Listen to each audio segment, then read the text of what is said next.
Chinese Vice Premier Wang Yang is in Washington for the first China-U.S. comprehensive economic dialogue. The two sides will talk on Wednesday about the future of trade relations. CGTN's Guan joins me now with a preview. Guan, you were just at an event where the Chinese Vice Premier and the U.S. Secretary of Commerce spoke. What did they have to say? Well, Asia, this is an event in the run-up to China-U.S. Comprehensive Economic Dialogue. It's one of the four dialogue mechanisms set up by President Trump and President Xi in Mar-a-Lago a few months ago. And at the luncheon today, Vice Premier Wang Yang spoke very highly of this bilateral trading relationship, saying that the relationship is going in the right direction.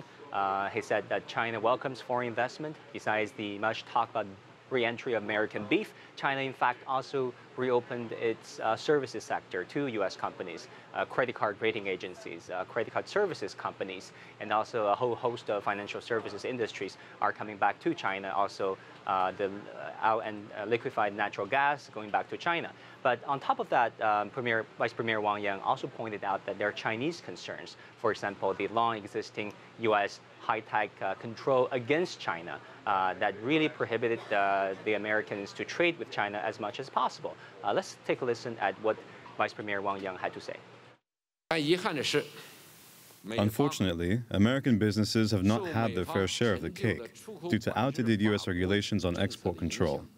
In 2001, U.S. high-tech export to China accounted for 16.7% of China's total import of such products, while last year the percentage dropped to 8.2%. According to an op-ed by the Carnegie Endowment for International Peace last April, if the United States were to liberalize its export barriers against China to the same level as those applicable to Brazil or France, the U.S. trade deficit with China would narrow by up to 24% and 34% respectively.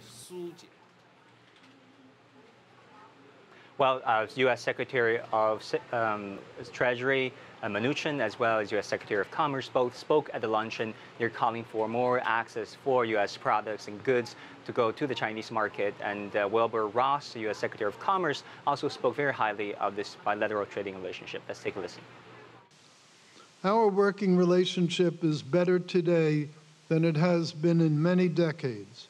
Even though we may occasionally disagree on individual items, we have fundamentally shared objectives.